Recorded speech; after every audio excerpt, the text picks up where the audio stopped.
NIOS D.El.Ed প্রোগ্রামের বৈধতা নিয়ে কিন্তু প্রায় অনেক প্রশ্ন ওঠে। আচ্ছা, কর্মরত শিক্ষকদের জন্য যে এই প্রোগ্রামটা তৈরি করা হয়েছে সেটার যাচাইকরণ প্রক্রিয়াটা আসলে কতটা মজবুত? চলুন আজ আমরা এই ব্যাপারটার একদম গভীরে গিয়ে দেখব কিভাবে ধাপে ধাপে একটা বিশ্বাসযোগ্য আর নির্ভরযোগ্য সিস্টেম তৈরি করা হয়েছে। তো আসল প্রশ্নটা হলো, যখন লক্ষ লক্ষ শিক্ষক একটা প্রোগ্রামে যোগ দিচ্ছেন, তখন এটা নিশ্চিত করা যায় কিভাবে যে প্রত্যেকেই একজন জেনুইন কর্মরত শিক্ষক? মানে এত বড় একটা স্কেলে সবার সত্যতা যাচাই করা, এটাই তো সবচেয়ে বড় চ্যালেঞ্জ। আর এই চ্যালেঞ্জের উপর ভিত্তি করেই কিন্তু পুরো সিস্টেমটা গড়া হয়েছে। যাচাইকরণ প্রক্রিয়ার একেবারে প্রথম ধাপটা হলো শিক্ষকের পরিচয়ের সাথে তার কাজের জায়গার একটা শক্তপোক্ত যোগসূত্র তৈরি করা। এখান থেকেই বলা যেতে পারে পুরো সিস্টেমটার ভিত্তি তৈরি হয়। দেখুন, পুরো সিস্টেমটা কিন্তু দাঁড়িয়ে আছে মাত্র দুটো মূল তথ্যের উপর। একটা হলো প্রতিষ্ঠানের পরিচয় আর অন্যটা হলো শিক্ষকের নিজের পরিচয়। এই দুটোকে যদি সরাসরি এক সুতোয় বাঁধা না যায়, তাহলে প্রক্রিয়াটা এক পাও এগোতে পারবে না। তাহলে প্রশ্ন আসতেই পারে, এই ইউডাইস কোড জিনিসটা আসলে কি? খুব সহজ করে বললে, এটা হলো ভারত সরকারের দেওয়া প্রত্যেকটা স্কুলের জন্য একটা ইউনিক আইডি নম্বর, অনেকটা স্কুলের ডিজিটাল পরিচয়পত্রের মতো, যা প্রমাণ করে যে স্কুলটা সরকারি রেকর্ডে নথিভুক্ত এবং স্বীকৃত। এই স্লাইডটা কিন্তু খুবই গুরুত্বপূর্ণ।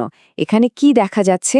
রেজিস্ট্রেশন করার প্রধান উপায় হল স্কুলের ইউডাইস কোডটা দেওয়া। এর মানে হল একজন শিক্ষক নিজেকে সরাসরি জাতীয় ডেটাবেসে থাকা একটা নির্দিষ্ট স্কুলের সঙ্গে যুক্ত করছেন। এটাই হলো প্রথম এবং সবচেয়ে শক্তিশালী লিঙ্ক। অবশ্য শুধু ইউডাইস কোড দিলেই হবে না, প্রত্যেক শিক্ষককে আরও কিছু নির্দিষ্ট তথ্য দিতে হয় যা যাচাই করা সম্ভব।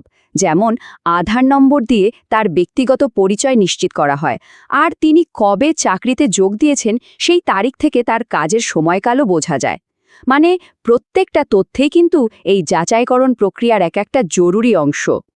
আচ্ছা, এবার আমরা চলে এসেছি যাচাইকরণের দ্বিতীয় এবং আমার মতে সবচেয়ে গুরুত্বপূর্ণ ধাপে। এখানে প্রযুক্তির সাথে একজন মানুষের বিচার বুদ্ধির একটা মেলবন্ধন ঘটানো হয়, আর এই কাজটা করেন স্কুলের প্রিন্সিপাল নিজে। একটা ব্যাপার কিন্তু খুব ভালোভাবে বোঝা দরকার। একজন শিক্ষক আবেদন জমা দিলেই যে তার রেজিস্ট্রেশন হয়ে গেল, তা কিন্তু একদমই নয়। ওটা ততক্ষণ পর্যন্ত শুধুই একটা আবেদন হিসেবেই পড়ে থাকে যতক্ষণ না স্কুলের প্রিন্সিপাল নিজে থেকে একটা খুব জরুরি পদক্ষেপ নিচ্ছেন। দেখুন, প্রিন্সিপালদের জন্য কিন্তু একটা সম্পূর্ণ আলাদা আর সুরক্ষিত সিস্টেম বানানো হয়েছে। এই যে স্ক্রিনে তাদের লগইন পেজটা দেখা যাচ্ছে, এটা শুধুমাত্র প্রাতিষ্ঠানিক নিয়ন্ত্রণের জন্যই ডিজাইন করা। মানে নির্দিষ্ট স্কুলের প্রিন্সিপাল ছাড়া আর কেউ এখানে ঢুকতেই পারবেন না। এই স্লাইডে যা দেখা যাচ্ছে সেটা সত্যিই অসাধারণ একটা ব্যবস্থা। প্রিন্সিপাল তার ড্যাশবোর্ডে তার নিজের স্কুল থেকে আবেদন করা প্রত্যেক শিক্ষকের একটা পরিষ্কার তালিকা দেখতে পান। এতে করে কি হয়, একটা সরাসরি জবাবদিহিতার জায়গা তৈরি হয়, কারণ প্রিন্সিপাল তো তার স্কুলের প্রত্যেক শিক্ষককে ব্যক্তিগতভাবে চেনেন। প্রিন্সিপালের ওই একটা ক্লিক কিন্তু কোনো সাধারণ কাজ নয়, ওটা আসলে আইনত একটা স্বীকৃতি দেওয়া, যা নিশ্চিত করছে যে আবেদনকারী শিক্ষক সত্যি ওই নির্দিষ্ট স্কুলের একজন কর্মরত কর্মচারী। এই একটা ক্লিকের মাধ্যমেই পুরো প্রক্রিয়াটার সত্যতা নিশ্চিত হয়ে যায়। আর প্রিন্সিপাল যেই মুহূর্তে আবেদনটা অনুমোদন করছেন, ঠিক সেই মুহূর্তেই সিস্টেমটা অটোমেটিক্যালি ভাবে একটা ইউনিক 14 সংখ্যার এনরোলমেন্ট নম্বর তৈরি করে দেয়। এই নম্বরটাই হলো শিক্ষকের চূড়ান্ত ভর্তির আসল প্রমাণ। এবার আসা যাক বিশ্বাসের শৃঙ্খলের তৃতীয় স্তরে, আর সেটা হলো রাজ্য স্তরের পর্যবেক্ষণ। এখানে পুরো প্রক্রিয়াটাকে একটা বড় দৃষ্টিকোণ থেকে দেখা হয়, যাতে কোথাও কোনো রকম ভুল বা অসঙ্গতি না থেকে যায়। এই যে ফ্লোচার্টটা দেখছেন, এটা পুরো প্রক্রিয়াটাকে এক নজরে বোঝার জন্য দারুণ। এখানে খুব পরিষ্কারভাবে দেখানো হয়েছে কিভাবে তথ্য একজন শিক্ষকের কাছ থেকে শুরু হয়ে প্রিন্সিপালের মাধ্যমে যাচাই হয়ে শেষে রাজ্য কর্তৃপক্ষের কাছে পৌঁছাচ্ছে।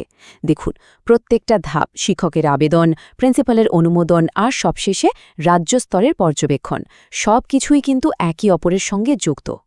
প্রত্যেক রাজ্যে একজন করে স্টেট নোডাল অফিসার থাকেন, যার মূল কাজটাই হলো এই প্রোগ্রামের স্বচ্ছতা বজায় রাখা। তিনি তার রাজ্যের প্রত্যেকটা জেলার রেজিস্ট্রেশনের সমস্ত ডেটা দেখতে পান, যা পুরো সিস্টেমের ওপর একটা নিয়ন্ত্রণের স্তর তৈরি করে। তাহলে এতক্ষণের আলোচনা থেকে আমরা কি বুঝতে পারলাম? এই যে একটার পর একটা ধাপ, এগুলো সব মিলে এমন একটা সুরক্ষিত আর বিশ্বাসযোগ্য যোগ্যতা তৈরি করে, যা নিয়ে প্রশ্ন তোলার কোনো জায়গাই থাকে না। সুতরাং শেষ কথা হলো এটাই, এটা একটা বিশ্বাসের শৃঙ্খল। এর প্রত্যেকটা লিঙ্ক পরের লিঙ্কটাকে আরও শক্তিশালী করে। আধারের মাধ্যমে পরিচয়, ইউডাইস কোডের মাধ্যমে প্রতিষ্ঠান, প্রিন্সিপালের হাতে মানবিক যাচাই, আর সবশেষে রাজ্য স্তরের পর্যবেক্ষণ। এই চারটে মিলে একটা অটুট সুরক্ষা বলয় তৈরি করে। এর ফলে যে যোগ্যতাটা তৈরি হয়, সেটা শুধু একটা সার্টিফিকেট নয়, বরং এটা একটা আইনত, বাধ্যতামূলক আর যাচাইযোগ্য ডিজিটাল রেকর্ড। এই পুরো প্রক্রিয়াটা এমনভাবে সাজানো যাতে এটা জাল করা প্রায় অসম্ভব হয়ে যায়।